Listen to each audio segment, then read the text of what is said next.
Good evening. Welcome to the House of Overthinking.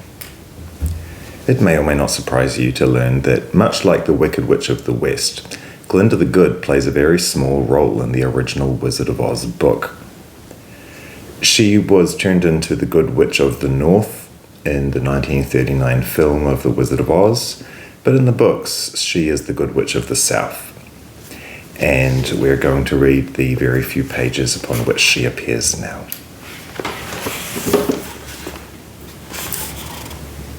Before they went to see Glinda, however, they were taken to a room of the castle where Dorothy washed her face and combed her hair, and the lion shook the dust out of his mane, and the scarecrow patted himself into his best shape, and the woodman polished his tin and oiled his joints.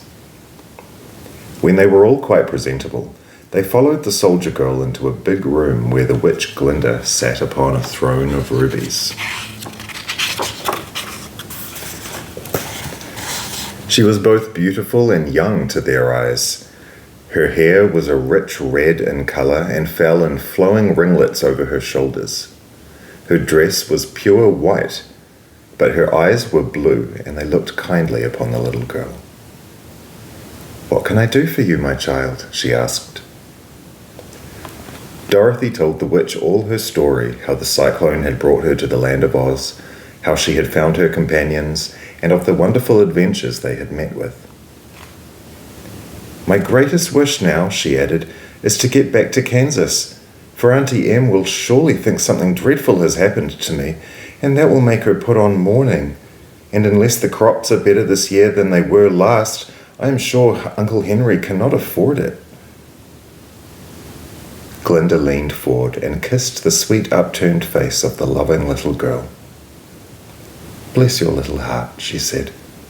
"I am sure I can tell you of a way to get back to Kansas." Then she added, "But if I do, you must give me the golden cap." "Willingly," exclaimed Dorothy. "Indeed, it is of no use to me now. And when you have it, you can command the winged monkeys 3 times. "And I think I shall need their services just those 3 times, answered Glinda, smiling. Dorothy then gave her the golden cap, and the witch said to the scarecrow, "What will you do when Dorothy has left us?" "I will return to the Emerald City," he replied, "for Oz has made me its ruler, and the people like me. The only thing that worries me is how to cross the hill of the Hammerheads." "By means of the golden cap, I shall command the winged monkeys to carry you to the gates of the Emerald City," said Glinda, "for it would be a shame to deprive the people of so wonderful a ruler." "Am I really wonderful?" asked the scarecrow. "You are unusual," replied Glinda. Turning to the Tin Woodman, she asked, "What will become of you when Dorothy leaves this country?"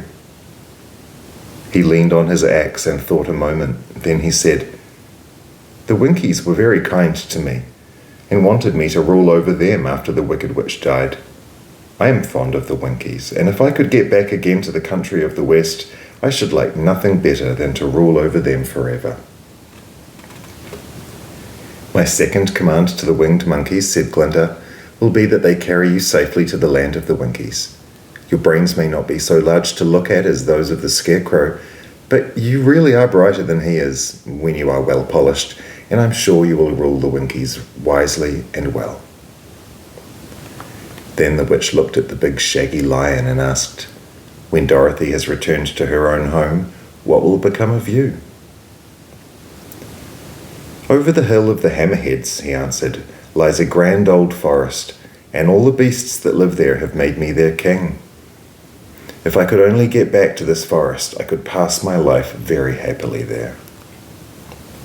"My third command to the winged monkeys," said Glinda, "shall be to carry you to your forest. Then, having used up the powers of the golden cap, I shall give it to the king of the monkeys, that he and his band may thereafter be free forevermore." The scarecrow and the Tin Woodman and the lion now thanked the good witch earnestly for her kindness, and Dorothy exclaimed, "You are certainly as good as you are beautiful, but you have not yet told me how to get back to Kansas." "Your silver shoes will carry you over the desert," replied Glinda.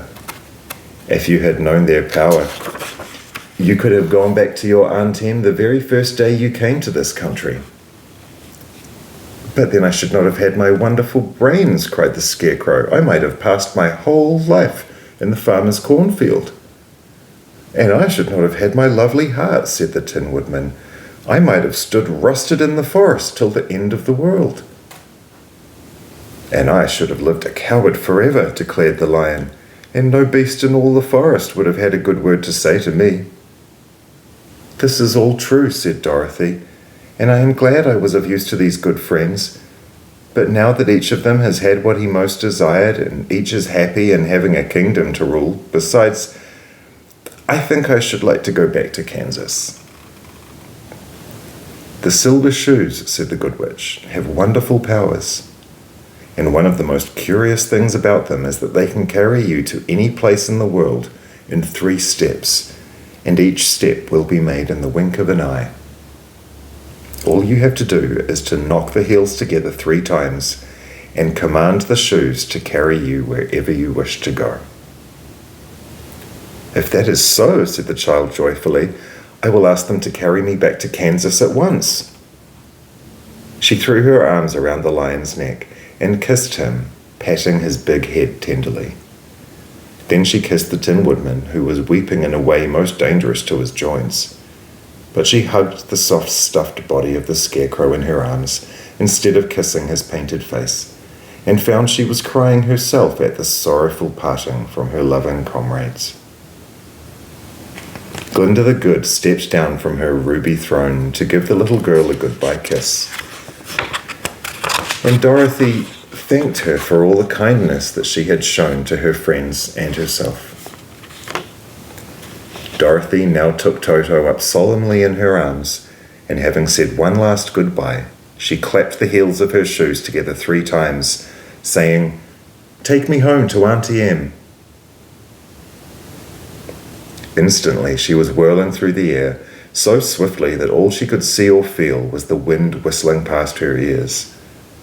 The silver shoes took but 3 steps, and then she stopped so suddenly that she rolled over upon the grass several times before she knew where she was. At length, however, she sat up and looked about her. "Good gracious!" she cried, for she was sitting on the broad Kansas prairie, and just before her was the new farmhouse Uncle Henry built after the cyclone had carried away the old one. Uncle Henry was milking the cows in the barnyard, and Toto had jumped out of her arms and was running toward the barn, barking joyously. Dorothy stood up and found she was in her stocking feet, for the silver shoes had fallen off in her flight through the air and were lost forever in the desert. Aunt Em had just come out of the house to water the cabbages when she looked up and saw Dorothy running toward her. "My darling child," she cried, folding the little girl in her arms and covering her face with kisses. "Where in the world did you come from?" "From the land of Oz," said Dorothy gravely, "and here is Toto too. And oh, Aunt Em, I am so glad to be at home again." The end.